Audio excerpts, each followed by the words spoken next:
జై శ్రీరామ్. మల్లాపూర్ మండల కేంద్రంలోని భారతీయ జనతా పార్టీ ఆధ్వర్యంలో మల్లాపూర్ గ్రామంలో సోమన్నగుట్ట వద్ద నుండి మన ముత్యంపేట షుగర్ ఫ్యాక్టరీ వరకు భారతీయ జనతా పార్టీ ఆధ్వర్యంలో పాదయాత్ర నిర్వహించడం జరుగుతుంది.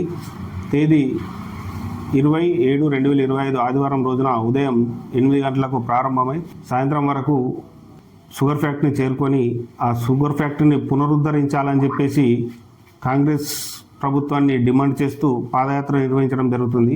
రైతుల పక్షాన ఉండి ఈ పాదయాత్ర చేయడం జరుగుతుంది. ఓన్లీ మల్లాపూర్ మండలానికి సంబంధించిన రైతులతోటి, మా బీజేపీ కార్యకర్తలతోటి. కాబట్టి ఇటు కార్యక్రమాన్ని రైతులు, నా తోటి కార్యకర్తలు, బీజేపీ సభ్యులు అందరూ అధిక సంఖ్యలో పాల్గొని విజయవంతం చేయాలని చెప్పేసి కోరుకుంటున్నాను. మొన్న జరిగిన ఎలక్షన్లో రేవంత్ రెడ్డి గారు కొర్రలకు వచ్చి మేము షుగర్ ఫ్యాక్టరీ తెరిపిస్తామని చెప్పేసి హామీ ఇచ్చి ఓట్లు వేయించుకొని గద్దెనెక్కి కూర్చున్నారు. 2025 డిసెంబర్ వరకు పునఃప్రారంభిస్తామని చెప్పేసి ఒక కమిటీ ఏర్పాటు చేయడం జరిగింది. ఆ కమిటీ అలాగే ఉండి అక్కడ ఉన్నటువంటి ఒక ఇటుక కూడా తీసి ఇంకో ఇటుక పెట్టడం లేదు. ఎక్కడ వేసిన గొంగడు అక్కడలాగే ఉంది. ఫ్యాక్టరీ తెరిపిస్తే కొద్దిగా రైతులకు వెసులుబాటు అనేది ఉంటుంది. ఎందుకంటే చెరుకు, పసుపు ప్రధాన పంటలు రైతులకు ఉంటాయి. చెరుకు వలన రైతుకు వెసులుబాటు ఉంటుంది, అది రైతులందరికీ తెలుసు. కాబట్టి ఇక్కడ చెరుకు శాతం ఏమాత్రం కూడా తగ్గలేదు. ఇప్పటికీ ఫ్యాక్టరీ కామారెడ్డిలో ఉన్నా కానీ ఇప్పటికి కూడా చెరుకు పెట్టడానికి ముందుకు వస్తున్నారు.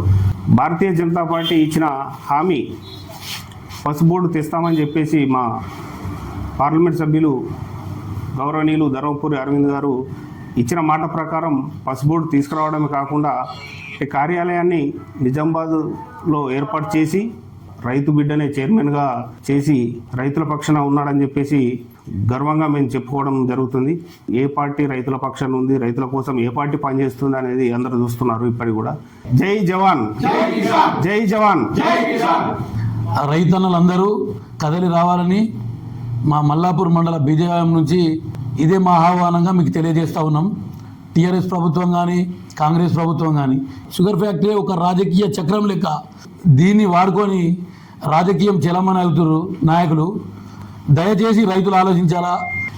వీళ్ళు హామీ ఇచ్చి ఇప్పటికీ దాదాపుగా 1.5 ముగిస్తూ అయిపోయింది. కానీ ఇప్పటి వరకు కూడా ఒక బండ తీసి పక్కన పెట్టిన పాపన వీళ్ళు పోలేరు. మీకు కేంద్ర ప్రభుత్వంకు లేఖ రాసే అంత టైం లేకపోతే నిజామాబాద్ పార్లమెంటు సభ్యుడు శ్రీ ధర్మపురి అరవింద్ అన్న గారికి మీరు లేఖ రాస్తే ఆయననే కేంద్రం నుంచి ఎట్లయితే పసుబోర్డు కొట్లాడి తెచ్చిండో అదే రకంగా షుగర్ ఫ్యాక్టరీ కూడా ఓపెన్ చేయించే బాధ్యత శ్రీ ధర్మపురి అరవింద్ గారు తీసుకుంటారని ఈ సభాముఖంగా వీళ్ళకి చెప్తా ఉన్నాం. రైతులు చాలా ఆందోళనలో ఉన్నారు. మీరు కన్ఫ్యూజ్ చేసి స్థానిక ఎలక్షన్లో ఓట్లు వేయించుకుంటా అంటే మాత్రం రైతులు నమ్మరు.